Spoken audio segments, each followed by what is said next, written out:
அடுத்ததா ஒரு ரொம்ப ஸ்பெஷலான விஷயம் இங்க நடக்க போகுது.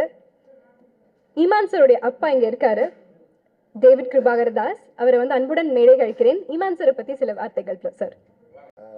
இது ஒரு பெரிய ஒரு சர்ப்ரைஸா இருக்குது. சார் எதுவும் சொல்லலை. பட் இமானை பத்தி நான் சொல்லணும்னா, எனக்கு அவர் பல விதங்கள்ல முன்னுதாரணமா இருக்கிறாரு.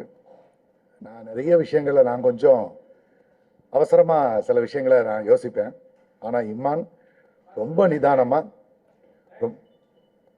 ரொம்ப நிதானமா அவர் யோசிக்கிறத வச்சு கரெக்டாக இருக்கும் எல்லாமே.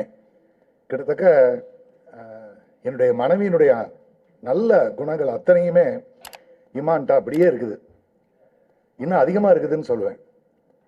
என்கிட்ட இருக்கிற நல்ல குணம் இருக்குதானே நான் சொல்ல முடியாது, பட் என்கிட்ட இருக்கிற கெட்ட குணம் நிச்சயமாக இல்லைன்னு நான் சொல்லுவேன்.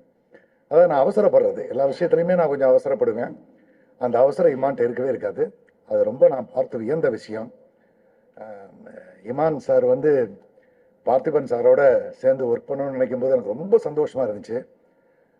ஏன்னு கேட்டிங்கன்னா, அவர்லாம் ஒரு மிகப்பெரிய லெஜெண்டு. அவர்கிட்ட முதல்ல யோசித்தோம் என்னென்னா, நம்மளும் அவர் ஒத்துக்குவாரா அப்படின்னு யோசித்தோம். அந்த அளவுக்கு நான் என்னுடைய மனசில் ஏற்பட்டதை சொன்னேன். பட்டு கடவுள் அந்த தருணத்தை எங்களுக்கு கொடுத்தாரு. சாரோட சேர்ந்து ஒர்க் பண்ணுறது எங்களுக்கு மிகப்பெரிய அதிர்ஷ்டமாக இருக்குது. எல்லாரும் எங்களுக்காக ப்ரே பண்ணுங்க. 3 பிள்ளைகளுக்காக முக்கியமாக ப்ரே பண்ணுங்க. நன்றி, வணக்கம்.